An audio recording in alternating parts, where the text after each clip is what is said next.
If you're looking for inspiration and challenge in the world of early years and Key Stage 1 education, then you've just found it. Welcome to the Early Excellence Podcast.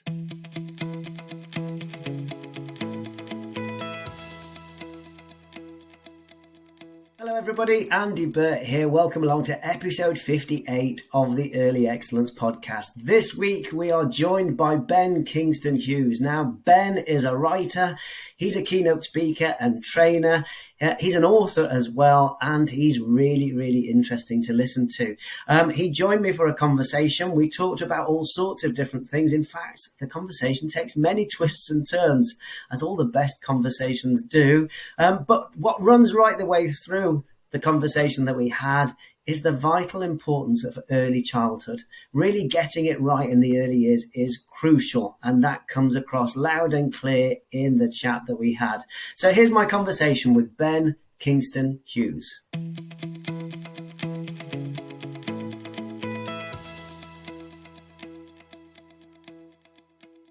Ben, it is lovely to see you, and thank you so much for joining us on the podcast. How are you? Okay, you well? Yeah. Good, thank you. My whole family's ill, but I'm not. So there's been this strep throat going around. A lot of nurseries are struggling with it as well. But yeah, the whole rest of my family are off school or work. But touch wood, I seem to have avoided it. So yeah. You're doing well. You're doing well. Although I had a similar situation with COVID where everybody else in our house got COVID. And then I was sort of starting to brag about it. And then don't do that. I think once you start to brag about it, you know your time is up, really. Yeah. I was sort of talking about how, they ought to get in touch with me as some kind of, superhuman COVID resistor. That's taking the bragging a step further, isn't it? That's not bragging. Oh, yeah, I'm superhuman. I was sort of saying, well, maybe Chris Whitty ought to get in touch with me, kind of thing. Yes. But anyhow.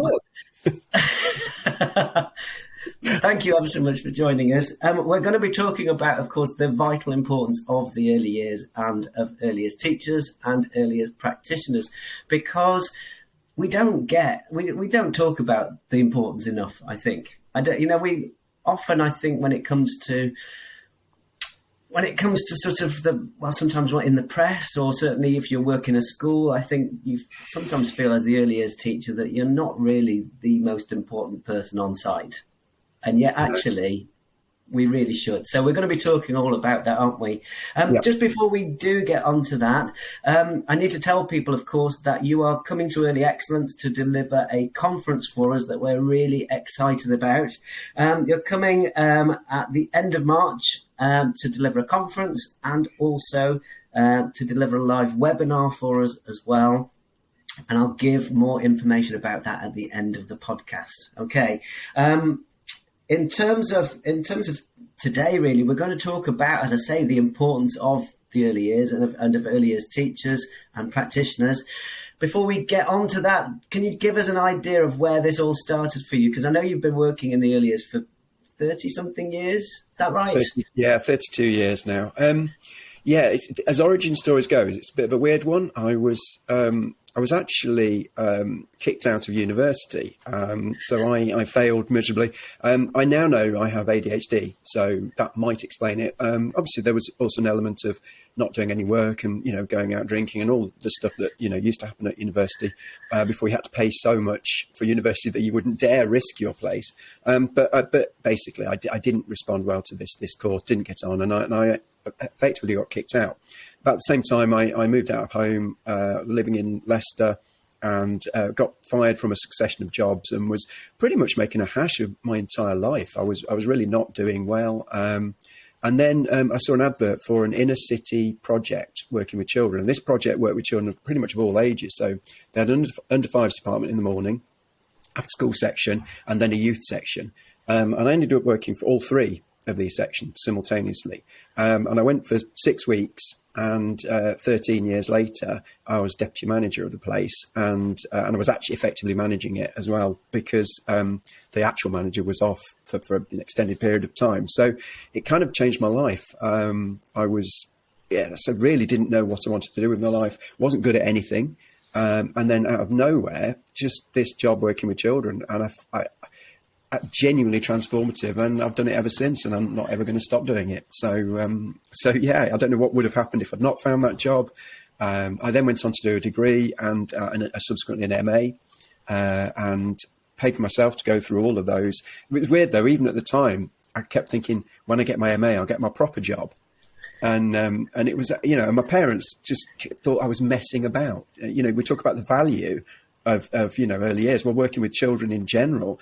And, I believe my dad thought that, well, what's he doing this for? When's he going to get a proper job? He's going to have a family and whatever and a mortgage one day.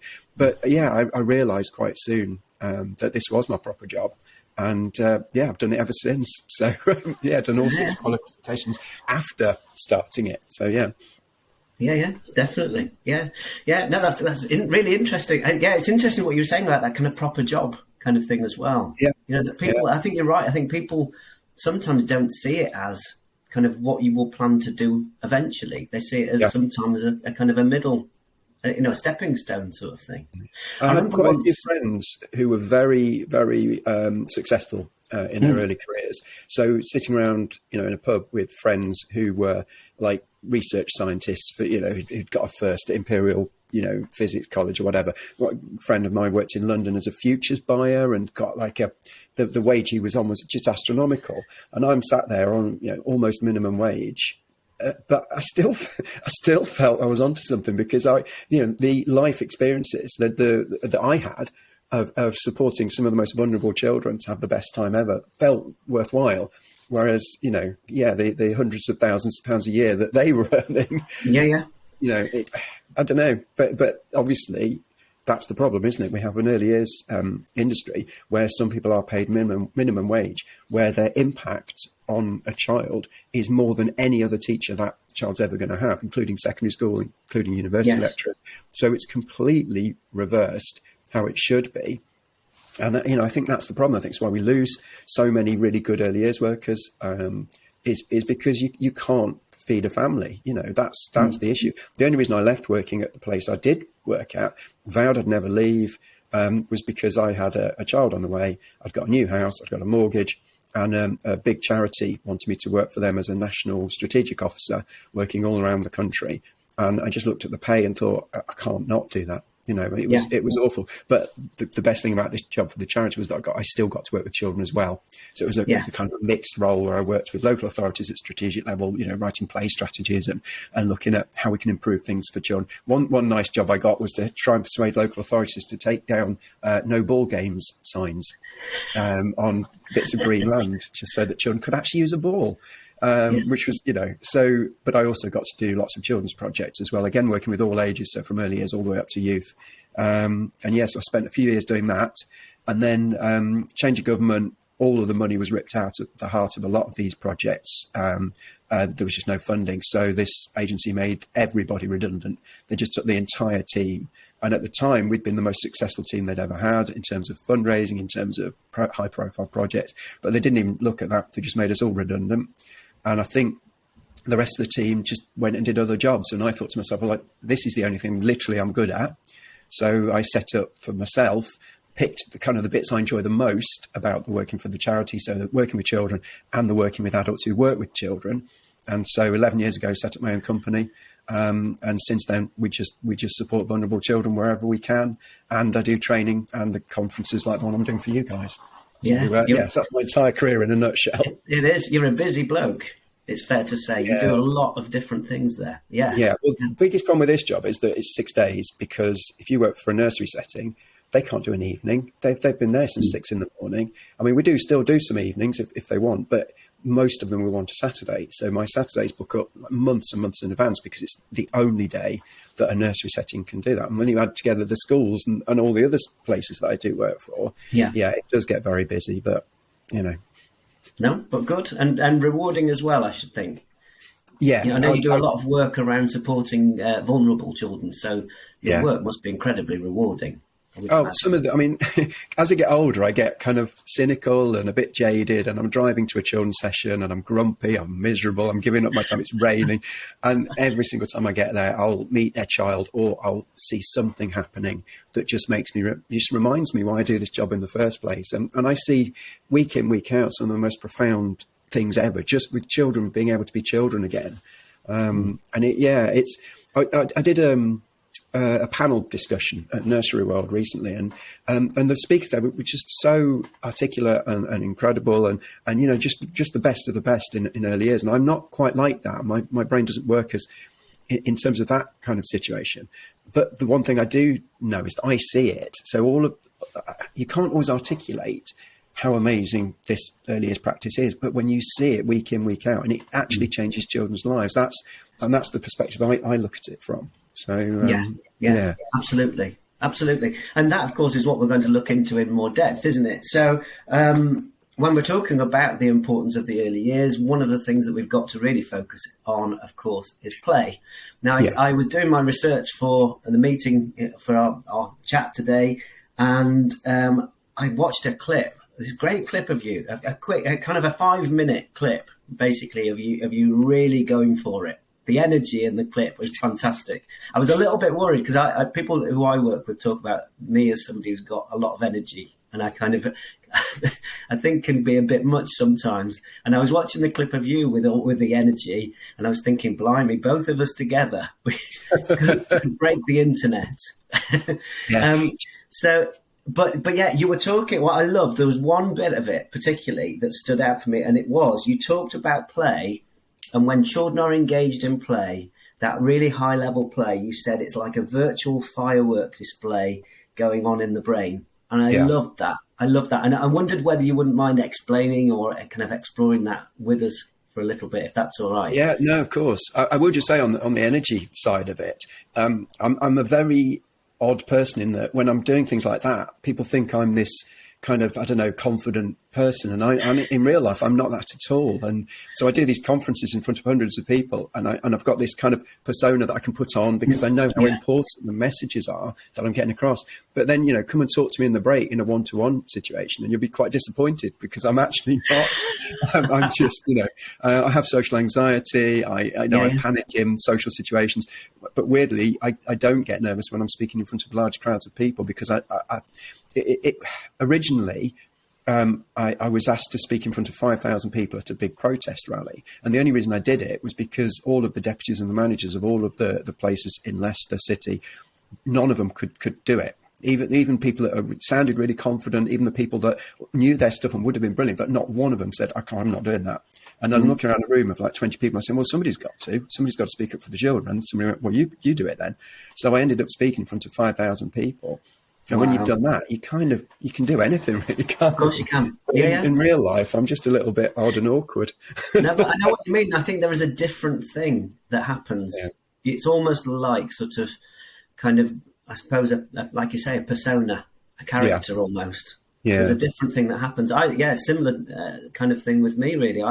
When I worked within schools as an early years teacher within a school, when it came to a staff meeting and the whole staff would be there, not huge staffs, but say 20 people, all within the same room, and there was me in one corner of the room, I would very rarely be the person who would be confidently speaking out within a staff meeting.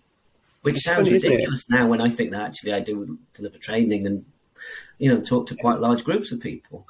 But it's a different persona. I think there's a different thing that goes on. Yeah. Well, with the ADHD diagnosis, the clinical psychologist I was working with was talking about strands of autism as well in my personality. And that does kind of explain the weird social awkwardness that I do get genuinely when I'm talking to people. But yeah, it's just part of me now. No, it's great. Yeah. But I think people are much more open to talking about kind of their own, kind of where they are at.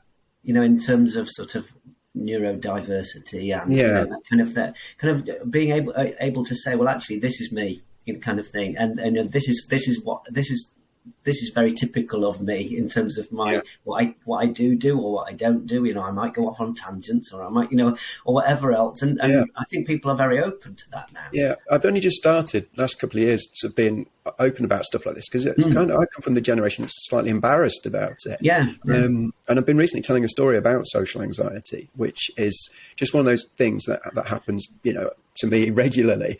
But it's amazing how many people come up to me and say, "Oh, that's me," or "I'm really glad you said that because I feel that as well." And it's also helped me change my training as well, because I've realised that actually as trainers, we do a lot of stuff that makes our learners feel uncomfortable. And this is working with adults now. So with children, obviously we'd never do some of this stuff, but then let's go around the room, say our names and say a bit about ourselves. It's such a simple thing, but how many times have you been on training where you've waited for your turn and it's like a circle of death? So by the time it gets to me, I don't know my name. I just blurt rubbish out of my mouth. And that anxiety level isn't conducive to learning. And, when we put people on the spot and make them do role play when they're clearly not comfortable doing it. So when I do my training for adults, I've tried to make it training that I could sit through. So I don't do anything I try and avoid anything that makes people feel anxious. I make sure that it's very short sections of learning and then we move on to, something that's more practical. I try and cater for a whole, group of learners. But then when my 15-year-old son comes back from secondary school and he describes how learning is done for him, it makes you want to cry because it's just sit still and listen to the grown-up. And yet, training adults, that's not the most effective way of doing it. But, Yes. Yeah. We're getting very sidetracked. We are getting a bit sidetracked, but it's all interesting stuff. It's all interesting stuff. Yeah. Going back onto it then, the firework display in the brain. So I think if you wanted a title for your next book, I think that's an amazing title, I would say. Firework display in the brain. I'd buy that. The next book is due. The deadline is April the 1st, and it's very challenging, this next book. So obviously I've written a book about play, and that's a hard sell in itself. But my second book is about joy. And I cannot stress how frustrating this is, because it's something I see week in, week out with children, and I see it changing lives, little moments of joy that they've never experienced, some children, for some of them for their entire life. And then it's absolutely ignored. It's not mentioned in any curriculum documents. It's not mentioned in the EYFS. It's not mentioned. It's just a completely almost swept under the rug that this is a vital part of childhood. So I've got to try and convince people that I'm not having a midlife crisis and telling everyone to hug a tree. It's actually a concrete process. And it's just as a complete aside, but as part of that, last Friday, I was researching humour. And I honestly, if you actually unpick sense of humour, we use humour way more than we would ever use maths or history or any of the stuff that we really focus upon. And yet it's not even mentioned once, isn't humour. It's actually crushed in young people sometimes, because the funny child in the class is the less desirable child. When actually, when you look at the kind of the thought processes and the imagination that goes into just being funny, and if you think we use humour, to entertain, but we also use it to get over negative experiences. We use humour, it's a whole industry, so we use it as something that millions of people will watch, on television, but also something that almost everybody uses when they're in a social gathering. It's a key social process, and yet it's not even mentioned on the EYFS. Yeah, you're right. It's how we connect with people, isn't it? Yeah. As a human being, that's how we connect with people. Yeah, and you could argue way more important than maths is just the development of a positive sense of humour. And in early years, children's humour is going to be about poo, isn't it? I mean, that's just, you can't expect a 3-year-old to use complex wordplay or biting political satire, can you? Because that's just the age they're at. And yet we do sometimes hear adults going, "Oh, don't be so rude." Well, no, it isn't rude. It's a child who's using a developmental step on the road to a sense of humour. And that sense of humour is going to stand them in more stead than any amount of learning, maths or literacy, because that's the bit that helps us become social human beings. So, So back to the firework display. It's all good stuff. Don't apologise. It's all good stuff, Ben. Yeah, the firework display. I read a study, and I'm doing this from memory. So there was a study by the Dartmouth College. And the lead scientist, Alex Schlegel, now I think I've got that right, but I apologise if I haven't. And it was just looking at imagination in the brain. And he was quoted as saying, a firework display of activity in the brain. So when I started to look into the benefits of play, I was looking at something called experiential brain growth. So experiential brain growth is the most kind of used current model of how the brain grows, in that, of course, there are natural stages the brain will go through as the child develops. But actually, if you leave that brain unattended in a dark room like a mushroom, it doesn't happen. It has to have experiences.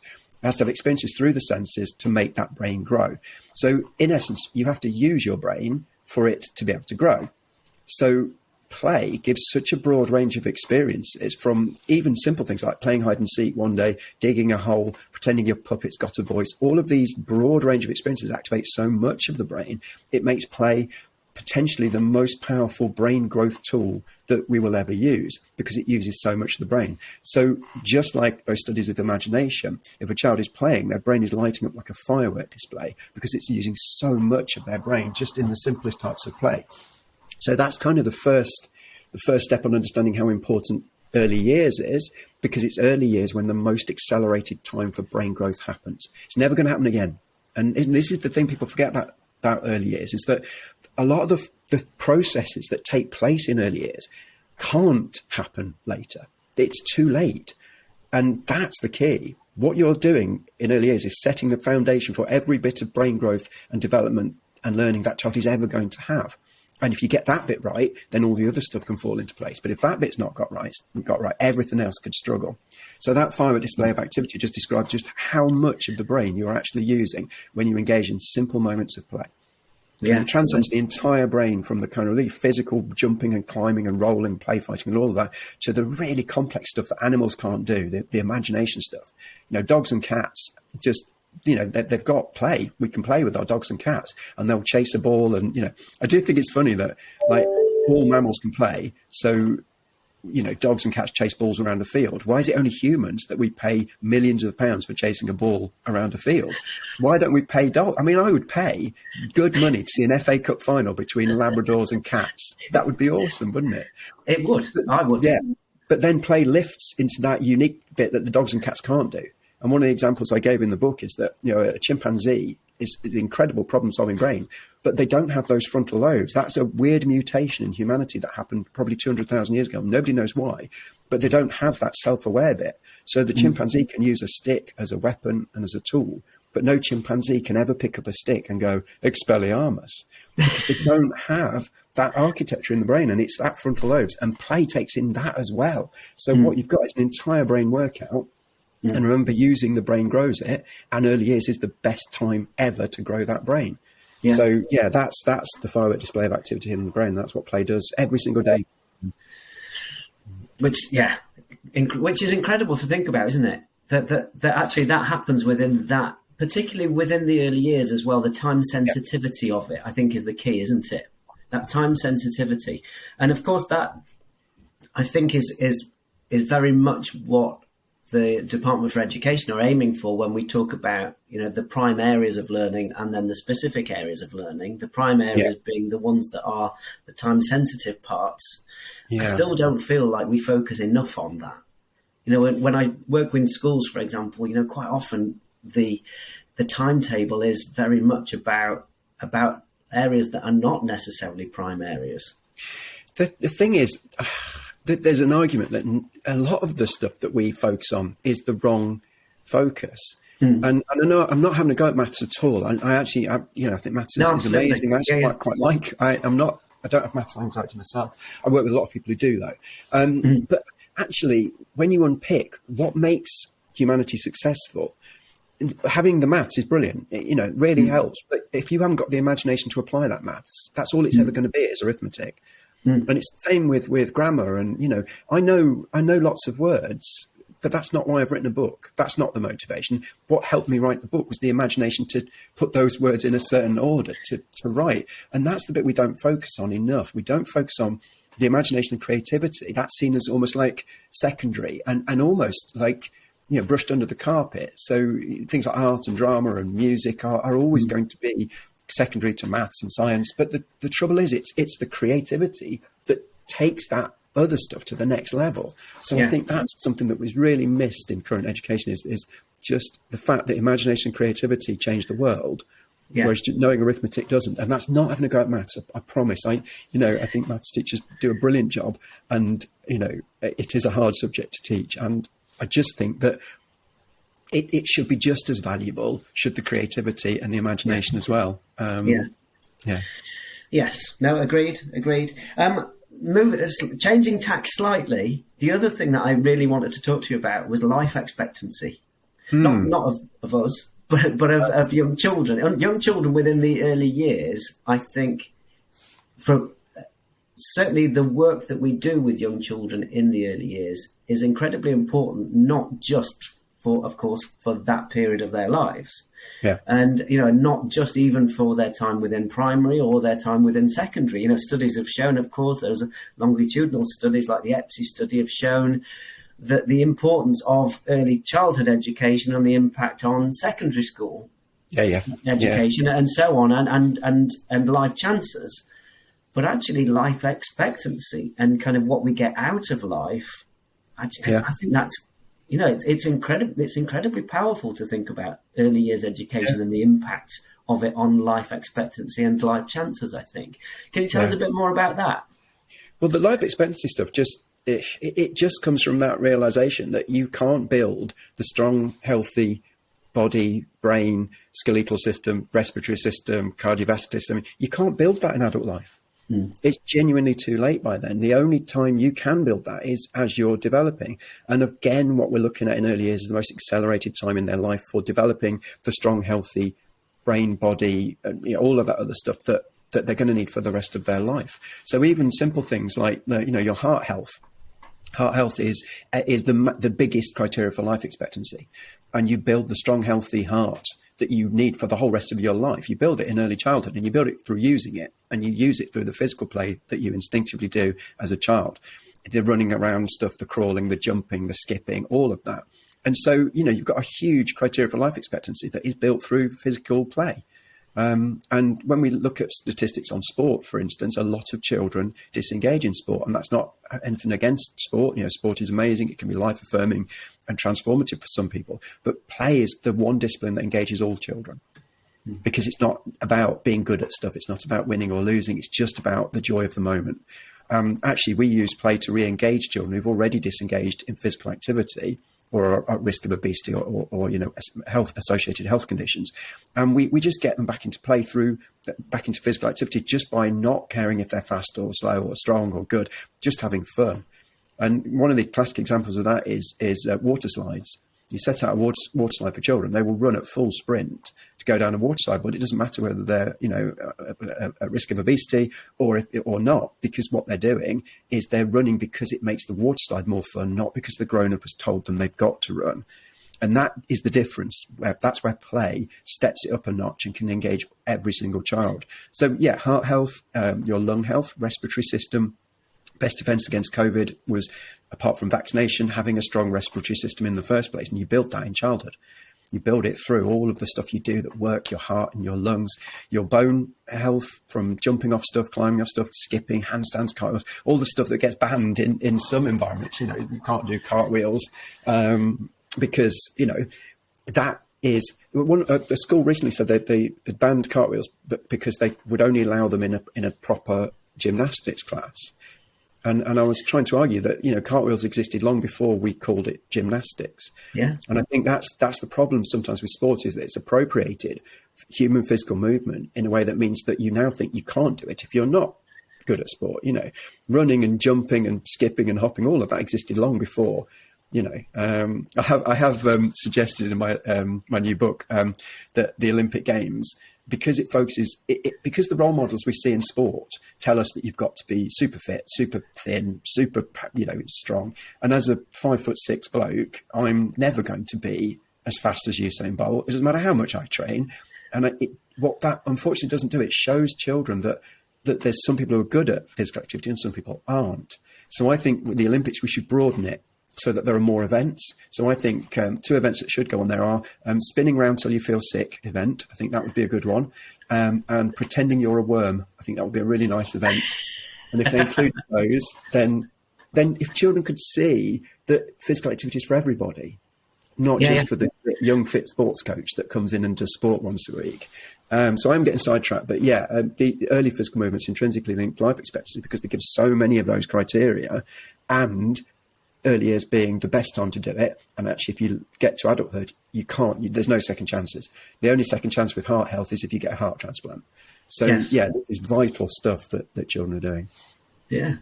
No, I think you've opened up a whole new thing there. I think asking children to come up with the kind of the Olympic standards, what would we be focusing on would be quite interesting. I think they'd come up with all sorts of interesting things, wouldn't they? I think if we just accept people come in all shapes and sizes, and so we shouldn't expect every child to be able to win a running race or throw something far, because we're different, and that shouldn't be that child is less worthy than another. I can't kick a ball. I'm rubbish at football. I'm probably the worst footballing. I'm a qualified football coach, but I'm probably the worst at football of any football coach in the country. I did my coaching qualifications because I had a girls' team that I was supporting, and nobody else would do it. So I took my coaching qualification. They were all better than me. In fact, a few of them went on to play for national teams, those girls. And I can take no pride in that at all, because they were better than me when they were 6 years old. But, I think that's it. I think children need to know that sport isn't for just the fit. Healthy people. It's for everybody. It becomes a bit sort of elitist, doesn't it, to a certain extent? I don't think it's deliberate. I think, obviously the fastest runners are going to be in the Olympics. I'm not suggesting that we get me in the 100 meter sprint, but I just think that if that's constantly saturating a child's, experience of what physical activity means, in that, footballers are always obviously the height of physical fitness, athletes. And I think that's not taken into account how broad humanity is. Yeah. And I think that's why so many of us disengage, because we're made to feel rubbish about our ability, when actually the ability shouldn't matter. Usain Bolt is yes, of course he's competitive, but he runs because he loves running. You can see it in his face. When he's coasting past a bunch of people and they're flat out and he's still in third gear, you can see the joy. And I think that's what's missing. I think, and again, writing a book about joy, I've just done a whole chapter on this, about how if we can inject more joy into physical activity, you'd get more children engaged. Yeah. And it wouldn't matter that they were the best or the worst, because they enjoy it. And also, I think young children do have that natural joy in being physical. There is that sort of, when children run or skip or jump or, there is that real enjoy. You can see it in their faces, can't you? You can see the enjoyment there. It's not because they've been asked to do it or told to do it, but because actually they just want to explore, what their body can do and the space it takes up, and it can spin around, and it can, we're exploring what I've got here. These are instinctive behaviours. They're in a primitive part of the brain that's there specifically to make you the strongest version of yourself. If you walk past a short little wall with a 2 or 3 year old, they're going to balance on the wall until the adult goes, get down from there, because we're worried about what the house owner or the neighbour will think. When actually that is fundamentally important for developing that child's balance, which again is another very useful survival skill, because it helps you fall over properly so that you don't injure yourself. I did a talk on risk and challenge at Nursery World last week, and that was all about the fact that if we take away these opportunities for children to do that very slightly risky stuff that tests their limits, that makes them understand danger, we actually take away their ability to cope with that in adult life. And we could be increasing their risk of injuries, because now in adult life they don't know how to fall to mitigate the damage, like we all learned in the 1970s, because we were falling out of trees, all the time. Those of us that survived. There's a real irony, I think, sometimes in that kind of approach to risk, in that actually, yes, we are trying to keep children safe by keep getting them off the low wall, perhaps. Yeah. But actually, in the long run, you're not keeping them safe or safer, really. Well, children are much lower to the ground, so if they fall, there's less impact. And their bones are not yet fully bone. A lot of them, they've got cartilage, which means their bones bend. My wife took my daughter ice skating about 6 months ago, and my daughter fell over. She was 10. She fell over a few times before she got the hang of ice skating. Absolutely fine. My wife fell over once and fractured her arm in 2 places. Ouch. And she was in plaster for 6 weeks. I mean, she's fine now. Don't worry. But that's you've got to learn to fall when you're my daughter's age and younger, because that will help you when you're older. Whereas if you leave it and you don't, that's it, Yes. Yeah. No, important messages, I think, really important messages, which brings us on to divergent thinking. Divergent thinking. What I always find really interesting whenever I talk to somebody who is really involved in neuroscience is the way that neuroscientists will always talk about the plasticity of the brain, or the way that actually, nothing is set.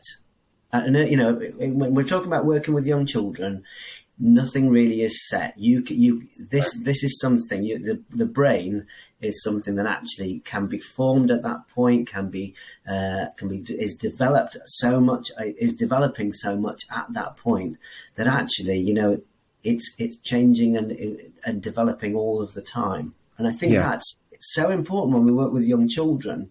Yeah. That we keep that in mind, that actually we haven't got a child here who, well, they're not going to be able to do anything, on entry or whatever else, that's it, that's that child. That's not just it at all. We've got such a lot we can do with any child, I think. I think that's perhaps the one of the biggest omissions in education for young children is that when a child learns anything, even from a mathematical concept to standing on one leg, absolutely anything, that's a physical structural change to the brain. That is an architectural change that then leads on to more development, more connections, and more changes in the brain. So it's not just filling up a database with information. It's not just giving children knowledge. It's fundamentally changing the shape of their brain. And if you give children positive experiences, then that will shape the brain in a very, very different way to negative experiences of learning. And that's the shape of the brain that's then going to go from early years into primary, into secondary. So what you're doing is you're laying the foundations for learning for the rest of that child's life. And there's a lovely phrase that I talk about quite a lot, but it's neurons that excite together, wire together. And it's to do with the fact that children's brains, well, adults as well, but children make associations. And if you start associating a positive feeling or a positive reward with an aspect of learning, for instance, over time, if that experience is repeated, those neurons excite together, they start to wire together, so that you're creating these neural networks of association, which means the child begins to want that learning because they've already associated positive feelings with learning. And over time, the best thing about that is it becomes hardwired, a structural change in the brain that means the child automatically associates positive feelings with learning, and that will become hardwired. And once it's hardwired, the child's capability in that aspect of learning massively increases. And then the desire for more of that learning increases. And that's the cycle of learning as it should be. So in early years, you should be setting up a brain for a child that wants to learn. And that's a structural change. That becomes hardwired. The child then goes to primary school. The child now is just eager for more learning. That experience is repeated and is positive. That further embeds those positive neural networks of positivity and learning. And that's lifelong learning, isn't it? That's your growth mindset in a nutshell, a structural change in the brain that means you automatically associate positive feelings with aspects of learning. And unfortunately, we forget that, don't we? And we give children negative learning experiences, feelings of humiliation, feelings of shame when they've not done as well as another child has maybe on a test. And that, again, starts to create those associations, but they're not positive associations anymore. And that actually changes the structure of the brain for a child so that they now automatically associate negative feelings with learning. And that's the enemy of a growth mindset. That's stagnating in terms of a child's learning and development. And it's structural change in the brain. It's basically in early years, you're wiring up your child's brain for their learning for the rest of their life. Yes, which I don't know the question you asked, but no, that's what I was just about to say. That so we've got those changes to the brain, of course, in terms of hardwiring for learning, those positive thoughts and positive feelings towards learning, and then alongside that, of course, we've got that developing as a thinker in terms of those thinking skills. So kind of almost sort of being able to, from a young age, being able to think differently, being able to problem solve, being able to think outside the box as well. That actually it's key, of course, that young children within the early years get those opportunities, because actually that makes a difference to brain development as well. Can you tell us a bit about that? Would that be okay? Yeah, and it's quite simple stuff. It's if you think about children and their ability to problem solve, in a lot of situations, the methods that they use have been laid down in advance by the adult. So if you're solving a maths problem in school, you'll know you have to do this to it, you have to do that to it. And there's nothing wrong with that. That's convergent thinking, solving problems using a logical series of steps. And it's something that's very important for us.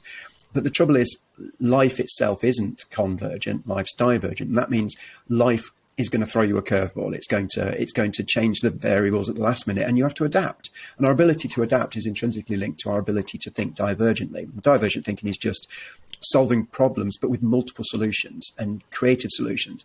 And in early years, it's all based on that early exploration of the world, that when we limit it to, you can't move that from the home corner, that has to stay there, or no, that's not supposed to be used for that. And that's what we do as adults. We limit that exploration. Then that's leading the child down a much more convergent path than a divergent, where children in early years are encouraged to explore and investigate and experiment, not how the adults told them, but on their terms. Then that is a much more powerful mindset, because that's teaching them that they can actually see multiple solutions to a problem, that they can see possibilities in the world, rather than just that's only supposed to be used for that. I mean, let's be honest, if nobody used stuff for what it wasn't supposed to be used for, we'd never have invented fire or the wheel or Marmite. I mean, Marmite's bizarre stuff if you think about it. For thousands of years, Marmite has been a byproduct of the brewing industry. And at some point, some weirdo has just looked at it and gone, that'll be nice on toast, this black mold. And now, thousands of people eat the stuff. And that's divergent thinking. Nobody said to them, no, you're not supposed to use that manky black stuff on toast. So, that's a silly example, but that's how humanity progresses. It's how we invent things, isn't it? Somebody looking at something and saying, that's not supposed to be used for that, but I'm going to do it anyway. And that's what we're crushing in our children when we constantly say, no, that's for that, no, don't move that. Children need to be able to freely transport within a setting. And even, yes, that makes more tidying up afterwards, but it means that they can explore and experiment. And that's when they become more divergent thinkers, because they're exploring their environment on their terms. And I think that's really important. When you see that done right, if you go into a nursery setting where children are freely exploring, the atmosphere, the vibrancy of those children is unbelievable. I did have a weird opportunity to work in two identical schools once with the same architect. And both schools very good, but the reception class from each school had an outdoor area, and in one it was tarmac area with like little tykes stuff and bikes and stuff, and there was nothing wrong with that. It was amazing. The children had a fantastic time whizzing around.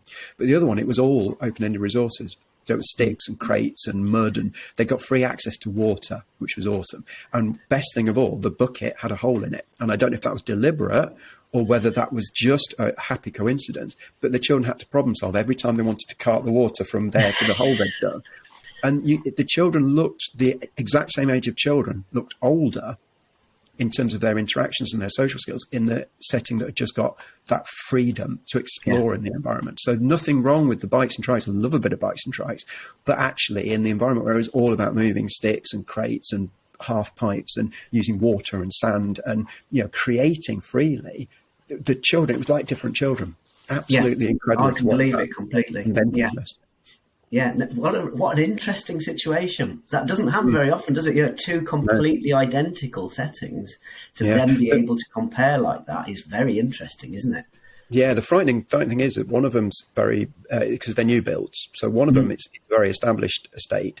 So you drive in and you're surrounded by houses. The other one, they're still building. So if you forget which school you're in and you come out and you think you're in some kind of zombie apocalypse because all these houses are gone and there's all like half-built things and ditches. And because my brain doesn't really focus on stuff like that. So I forget which school I'm in. And I come out and go, what? And then I remember, not the zombie apocalypse. Which is good. Good. Final thing that I wanted to talk to you about, which I think is for me, is the most powerful thing. I mean, we've talked about so many things that are all incredibly important and incredibly powerful in terms of the importance of early years education and in terms of the importance of the role of early years teachers and practitioners. But for me, the absolute kind of cherry on the cake, if you like, is genetics.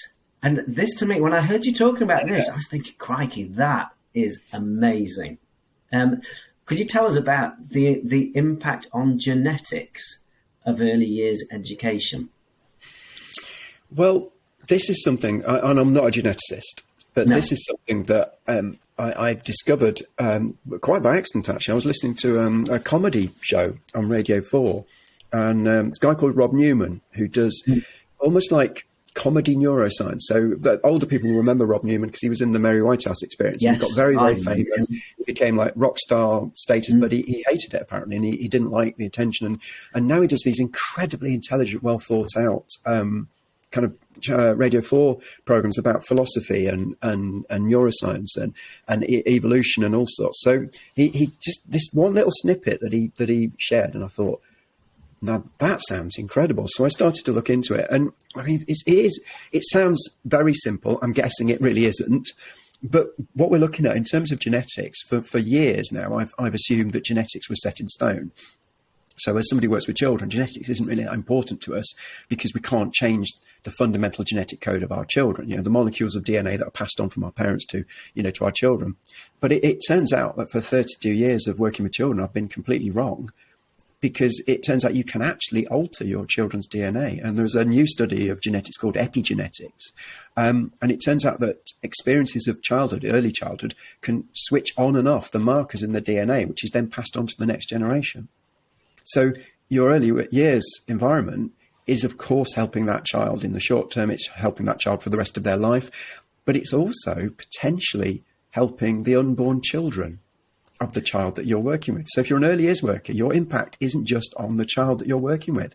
If you give enough positive experiences that it fundamentally switches off the markers in the DNA for high cortisol production, for instance, which is a stress hormone, when that child has a baby, the baby has better prospects for mental health and emotional well-being from the genetic level because of the work that was done with their parent.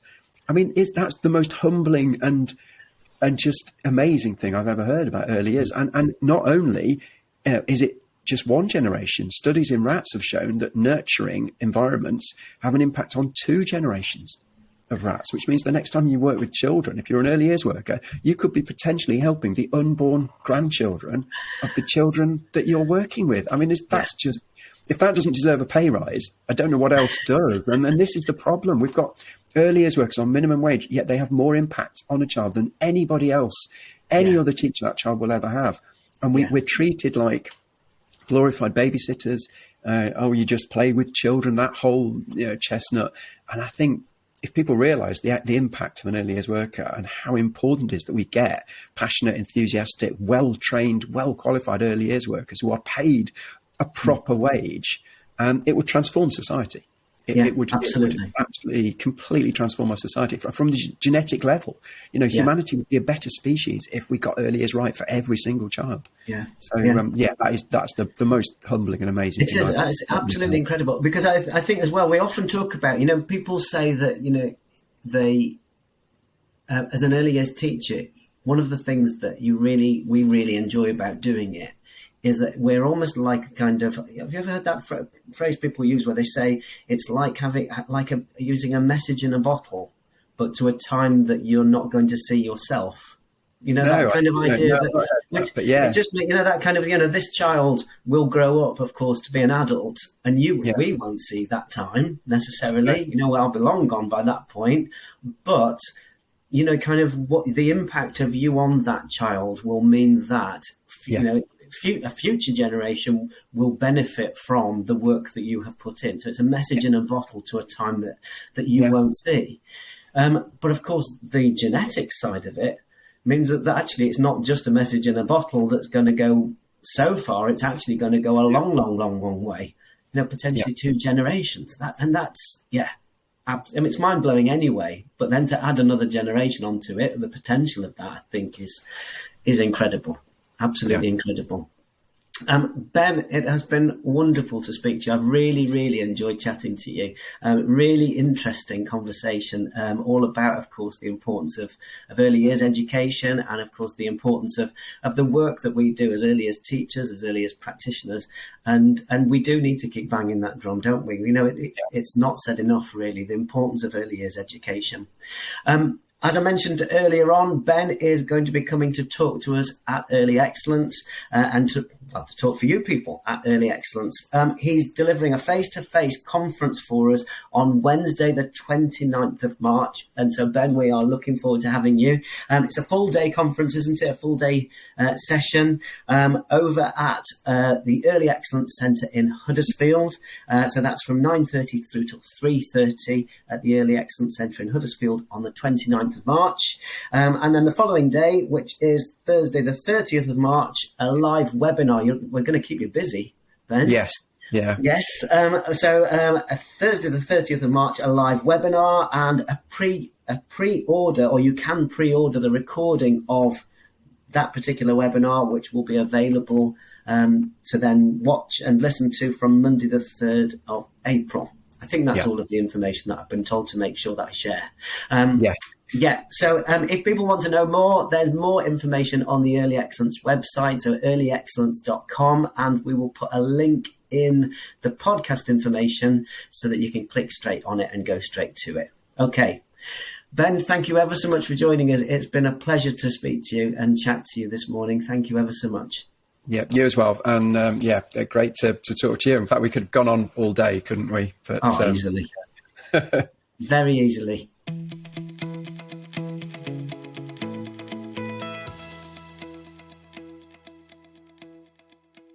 So there you go. That's about it for this week. Thank you very much to Ben for joining us on this week's episode of the podcast, and also to you people as well for listening along too. Have a great week, everybody, and we will see you next week.